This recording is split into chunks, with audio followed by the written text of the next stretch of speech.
राधे राधे, जय श्री कृष्ण।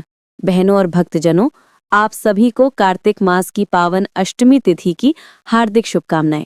आज का ये दिन केवल एक व्रत या पर्व नहीं है, बल्कि मातृत्व की ममता, संतान के प्रति स्नेह और ईश्वर से क्षमा याचना का एक गहन प्रतीक है।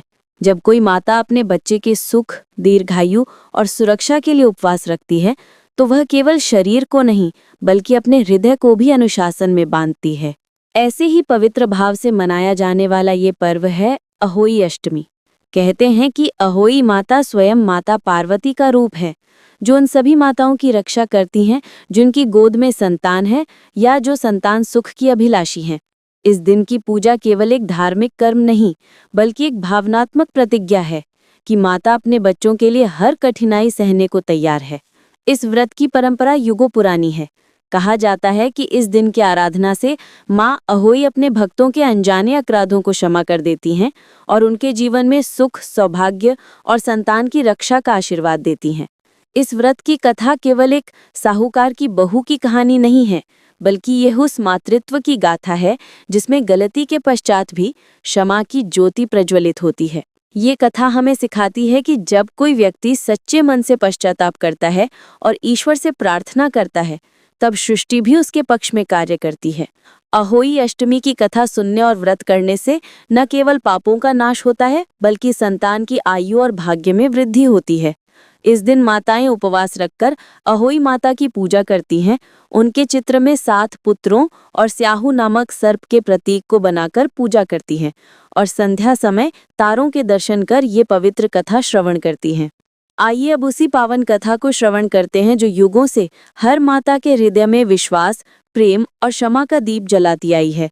अहोई माता की अद्भुत कथा। प्राचीन काल में एक साहूकार था जिसके 7 पुत्र और 7 बहुएं थीं। सभी अपने घर में सुख शांति से जीवन व्यतीत कर रहे थे।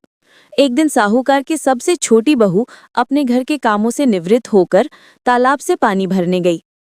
जब वो मिट्टी की दीवार के पास से मिट्टी खोदने लगी, तो अनजाने में उसने एक छोटा सा गड्ढा खोद दिया, जिसमें एक छोटा सा शिशु सर्प का बच्चा था। वो बच्चा उसी मिट्टी के साथ मर गया।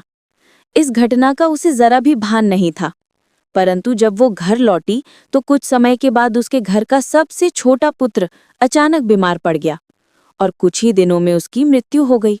ये देखकर साहूकार के पूरे परिवार में मातम छा गया। अगले वर्ष पुनः जब अहोई अष्टमी का दिन आया, तो छोटी बहू के 6 पुत्र एक एक करके किसी न किसी बहाने से मृत्यु को प्राप्त होने लगे। तब साहूकार की पत्नी और उसकी बहुएं समझ नहीं पा रही थीं कि ये क्या हो रहा है। घर में विलाप का माहौल था। तब एक दिन साहूकार की पत्नी ने अपने किसी पड़ोसी से पूछा कि ये मेरे परिवार में ऐसी विपत्ति क्यों आ रही है। तब एक वृद्धा ने बताया कि तुझे अपने जीवन में किसी निर्दोष प्राणी का अनजाने में भी अपमान या वध किया होगा। वही दोष आज तेरे घर में विपत्ति का कारण बन रहा है। उसने बताया कि कार्तिक मास के कृष्ण पक्ष के अष्टमी तिथि को अहोई माता की पूजा करके यदि सच्चे मन से पश्चाताप किया जाए, तो मातृशक्ति इस दोष को दूर कर देती है। साहूकार की पत्नी ने अगले अहोई अष्टमी पर कठोर व्रत रखने का निश्चय किया। उसने सुबह स्नान कर भूमि पर अहोई माता की चित्रकारी की, जिसमें 7 पुत्र और 7 बहुएं स्याहू नामक सर्प और उसके बच्चे का प्रतीक बनाकर पूजा की। उसने सच्चे मन से मां अहोई से क्षमा याचना की और कहा कि मैंने अज्ञानवश एक जीव को मार दिया था। कृपया मुझे क्षमा करें और मेरे परिवार के पुत्रों को दीर्घायु का आशीर्वाद दें। कहते हैं कि उसके सच्ची प्रार्थना से मां अहोई प्रसन्न हो गई और उसी रात उसके घर में अद्भुत प्रकाश फैला। अगले दिन उसके गोद में जीवित पुत्र प्रकट हुआ और परिवार का शोक समाप्त हो गया। तब से अहोई अष्टमी का व्रत माताएं अपने पुत्रों की दीर्घायु और कुशलता के लिए करती हैं। इस दिन अहोई माता का चित्र बनाकर स्याहू और उसके बच्चे की प्रतीक पूजा की जाती है और संध्या समय तारों के दर्शन कर कथा सुनकर व्रत पूरा किया जाता है। कहा जाता है कि इस व्रत को करने से स्त्रियों के सभी पाप नष्ट हो जाते हैं और संतान सुख की प्राप्ति होती है। माँ अहोई उस स्त्री के जीवन में मातृत्व की शक्ति और संतानों के रक्षा का वरदान देती हैं। इस व्रत का महत्व इतना महान है कि ये न केवल पुत्रों के जीवन को दीर्घ करती है, बल्कि घर में समृद्धि, सुख और सौभाग्य की भी वृद्धि करती है। अहोई अष्टमी की कथा का सार यह है कि अनजाने में हुए अपराध के लिए भी यदि सच्चे हृदय से प्रायश्चित किया जाए, तो ईश्वर क्षमा कर देते हैं और संकटों को दूर कर देते हैं। इसीलिए हर वर्ष कार्तिक मास की कृष्ण पक्ष की अष्टमी को महिलाएं उपवास रखकर मां अहोई को प्रसन्न करती हैं और अपनी संतान के जीवन की मंगल कामना करती हैं। चलिए भक्तों, अब हम जानते हैं अहोई अष्टमी पर ही सुनी जाने वाली अगली कथा। बहुत प्राचीन काल में एक नगर में एक साहूकार रहता था। वो परम दयालु, धर्मनिष्ठ और ईश्वर भक्त था। उसके 7 पुत्र और 7 बहुएं थीं। सबसे छोटी बहू अत्यंत सरल स्वभाव की थी।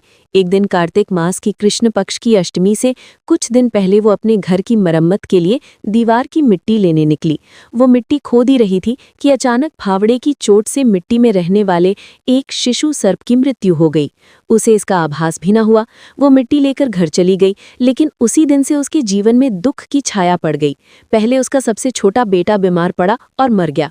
अगले वर्ष जब वही तिथि आई तो उसका दूसरा बेटा भी अचानक मर गया। ये क्रम हर वर्ष चलता रहा। 7 वर्षों तक उसने अपने सभी 7 पुत्रों को खो दिया। वो दुख और पछतावे से पागल होने लगी। उसकी आंखों से आंसू थमने का नाम नहीं लेते थे। एक दिन जब वो शोक में डूबी हुई थी, तब एक वृद्धा साध्वी उसके घर आई। उसने उसके जीवन का हाल पूछा। बहू ने रोते हुए सब कुछ बताया। साध्वी ने कहा, बेटी, तूने किसी निर्दोष जीव की हत्या की होगी, उसी का ये परिणाम है। जा, अब कार्तिक मास की कृष्णाष्टमी को अहोई माता का व्रत कर, उनके नाम की कथा सुन और उनसे क्षमा मांग। तेरे सभी पाप धुल जाएंगे। बहू ने साध्वी के बताया अनुसार व्रत करने का निश्चय किया। वो कार्तिक कृष्णाष्टमी के दिन प्रातः स्नान कर साफ वस्त्र पहनकर बैठी। दीवार पर गोबर से चौकोर पृष्ठभूमि बनाई और उसमें मां अहोई का चित्र बनाया, जिसमें 7 पुत्र, 7 बहुएं, स्याहू नामक सर्प और उसके बच्चे का रूप भी अंकित किया।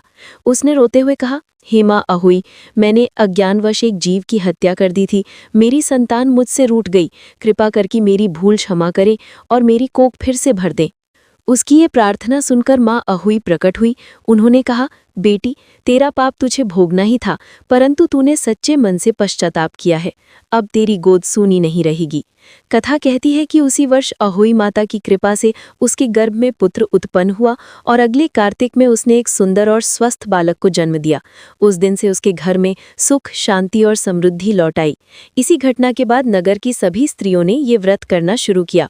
वे कार्तिक मास की कृष्णाष्टमी को उपवास रखकर अहोई माता का चित्र बनाती हैं, स्याहू यानी सर्प की पूजा करती हैं और संतान की दीर्घायु, सौभाग्य और सुरक्षा के लिए प्रार्थना करती हैं। शाम को तारा दर्शन के बाद कथा सुनकर व्रत का समापन करती हैं।